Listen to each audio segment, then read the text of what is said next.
Hello everyone, my name is Aniket Nigam and welcome to my YouTube channel. और इस video में हम वेब 3.0 के बारे में जानेंगे।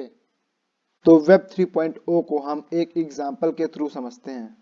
इसका नाम जेम्स है और ये एक कॉलेज स्टूडेंट है। जेम्स को वीडियो गेम्स का बहुत ज़्यादा शौक है। तो जेम्स एक ई कॉमर्स वेबसाइट पे अलग अलग गेम्स के बारे में देख रहा था और उनके प्राइस चेक कर रहा था। गेम्स को देखते देखते उसको याद आया कि उसका एक बहुत इंपॉर्टेंट असाइनमेंट पेंडिंग है जिसकी कल ही डेडलाइन है और उसे कल ही सबमिट करना है। तो जेम्स अपने असाइनमेंट के लिए अलग अलग वेबसाइट्स पे जाके अपने लिए कुछ मटेरियल फाइंड कर रहा था।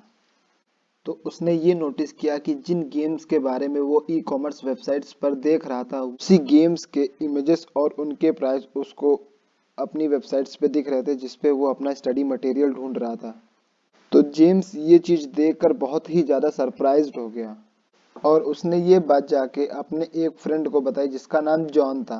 तो जॉन इस बारे में पहले पढ़ चुका है कि ऐसा क्यों होता है। जेम्स को समझाता है और बोलता है कि जिस जनरेशन में हम लोग हैं उस जनरेशन में इंटरनेट वेब 2.0 पर वर्क करता है। जेम्स को वेब की बिल्कुल भी नॉलेज नहीं है तो जॉन उसको शुरुआत से समझाने की कोशिश करता है। तो सबसे पहले वेब 1.0 आया जो इंटरनेट का फर्स्ट जनरेशन था। तो वेब 1.0 में एक यूज़र सिर्फ इंटरनेट से चीज़ों को रीड कर सकता है। वेब 1.0 में यूज़र और इंटरनेट के बीच में कोई भी इंटरैक्शन नहीं होता है। विकिपीडिया जैसी वेबसाइट वेब 1.0 का एक एग्जाम्पल है।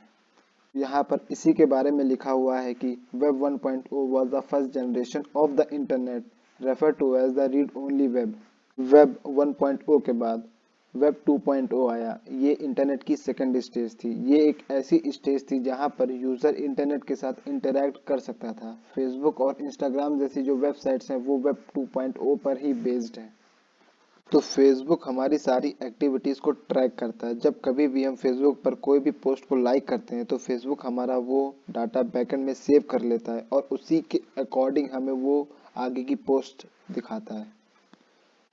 इस केस में भी कुछ ऐसा ही हुआ। जब जेम्स ने ई कॉमर्स वेबसाइट पे वीडियो गेम्स के बारे में सर्च किया तब उस ई कॉमर्स वेबसाइट ने उस डेटा को अपने सर्वर पर सेव कर लिया और उसी के अकॉर्डिंग आगे एड्स दिखाने लगा वो। तो ये सब सुनने के बाद जेम्स को अपनी प्राइवेसी के बारे में थोड़ी सी चिंता होने लगी। उसे ये लगने लगा कि उसकी सारी एक्टिविटीज को ट्रैक करा जा रहा है।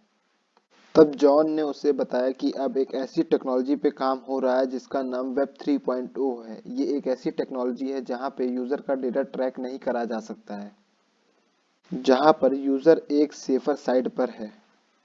तो जो वेब 3.0 है वो इंटरनेट की नेक्स्ट स्टेज है। ये blockchain, artificial intelligence and machine learning जैसी टेक्नोलॉजीज को यूज करता है।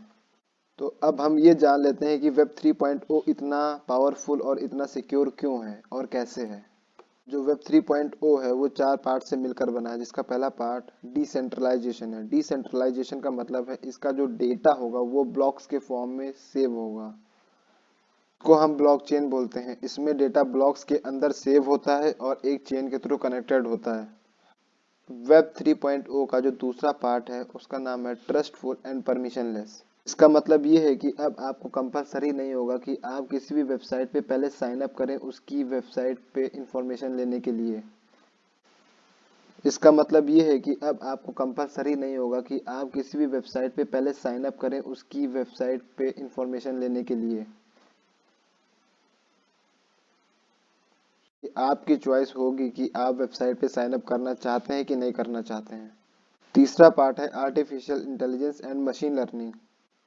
इसकी मदद से इंटरनेट चीज़ों को और एक्यूरेटली सर्च कर पाएगा।